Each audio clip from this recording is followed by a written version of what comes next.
Hey everyone, I got a real treat for you here today. Have you ever wondered how people made sugarcane farms before observers existed? So CJ Plays recently made a video on efficient sugarcane farm designs, and I commented on their post that there's actually these older designs that are quite interesting and maybe worth considering for one of the categories for efficiency that actually don't use observers at all, and that could actually help a lot with the cost of the build. So if you look here at this design, we got sugarcane, and we got this redstone line up here.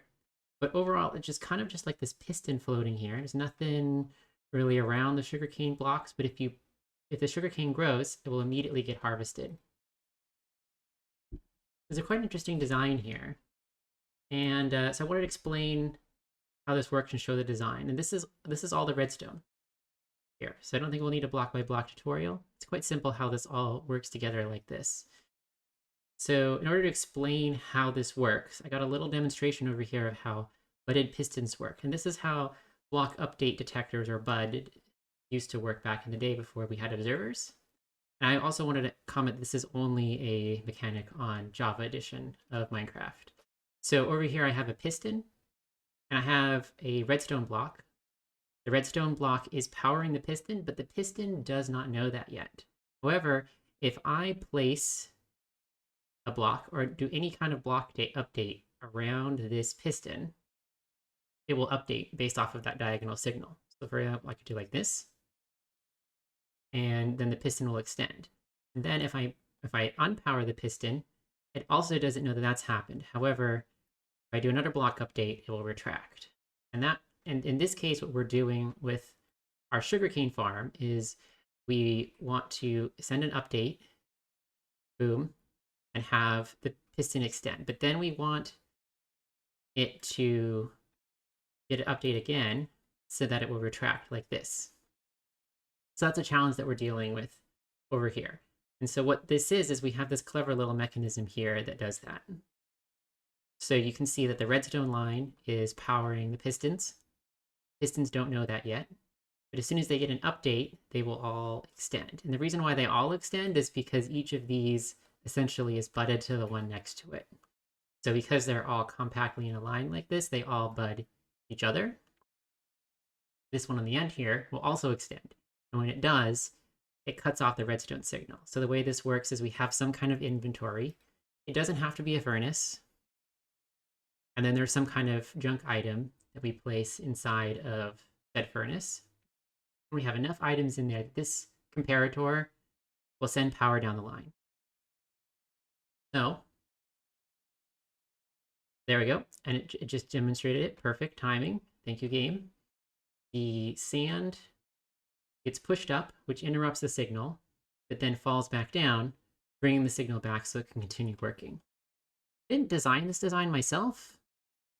I actually don't know who designed this back in the day.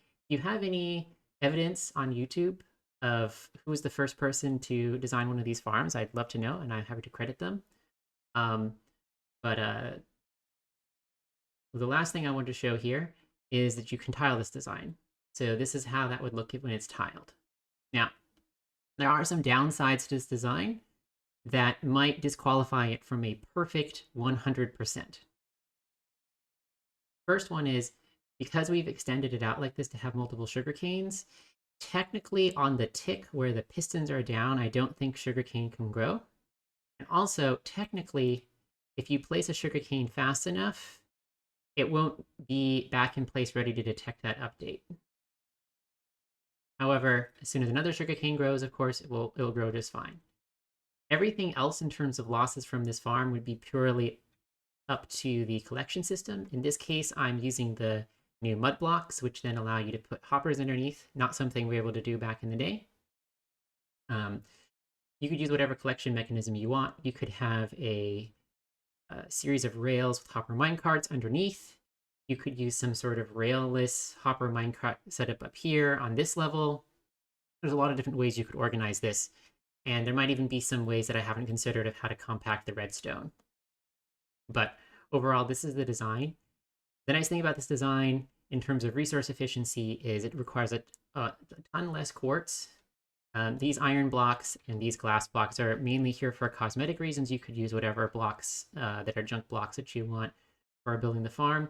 It is important to try to either contain where the drops land or have some sort of collection system that can collect things quickly. Because what the sugarcane likes to do is it likes to jump everywhere.